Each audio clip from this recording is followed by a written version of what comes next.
नमस्कार साथियों। एक 31 साल का छात्र नेता दिन दहाड़े भीड़ भाड़ वाली सड़क पर रिक्शा में बैठा हुआ है। पीछे से आती है एक बाइक और कुछ ही सेकंड में सब खत्म। लेकिन यह सिर्फ एक उस्मान हादी के बाद ढाका की सड़कों पर आग लग गई। भीड़ उग्र हो गई। एक हिंदू युवक को पीट पीट कर खत्म कर दिया गया। उसकी लाश निर्वस्त्र कर पेड़ से लटका दी गई। अब सवाल सिर्फ यह नहीं कि हादी को किसने मारा, सवाल यह भी है कि क्या बांग्लादेश की राजनीति को हिला देने वाली साजिश थी।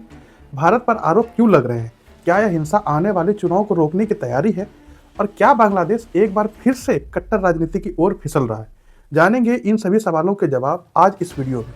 पिछले शुक्रवार यानी 12 दिसंबर को दोपहर के करीब 2:30 बज रहे थे।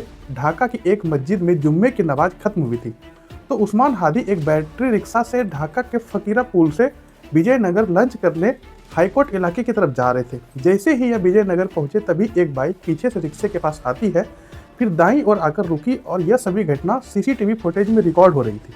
लेकिन बाइक सवार इन सबसे अनजान थे। सो बाइक पर पीछे बैठे व्यक्ति ने अपनी बंदूक निकाली और बिल्कुल नजदीक से हादी पर गोली चला दी। बाइक सवार दोनों हमलावरों ने हेलमेट पहन रखे थे तो कोई पहचान नहीं पाया। लेकिन इस पूरी घटना को इतनी तेजी से किया गया कि कुछ ही सेकंड में लगे और फिर हमलावर तुरंत मौके से फरार हो गए। क्योंकि गोली सिर में मारी गई थी तो हादी गंभीर रूप से घायल हो गए। सिर और कान से खून सड़क पर टपक रहा था।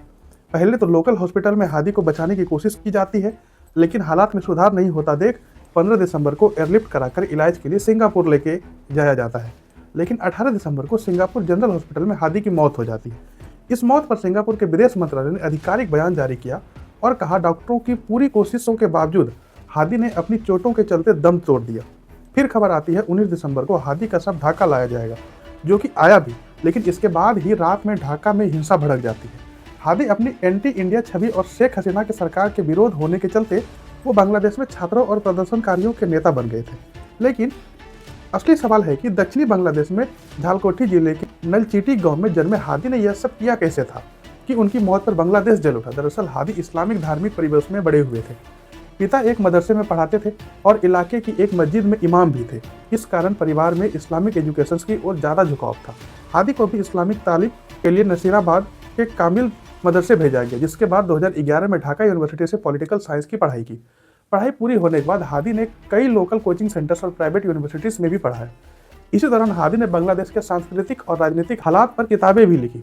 इन सब कामों के अलावा हादी राजनीतिक रूप से भी बहुत एक्टिव थे। लेकिन जब पिछले साल जुलाई में बांग्लादेश की शेख हसीना सरकार के खिलाफ प्रदर्शन हुआ, तब हादी का राजनीतिक कद बढ़ गया। हादी उन लीडर्स में से एक थे जिन्होंने प्रोटेस्ट की अगुवाई की और अगस्त 2024 में शेख हसीना की सरकार के तख्तापलट किया गया।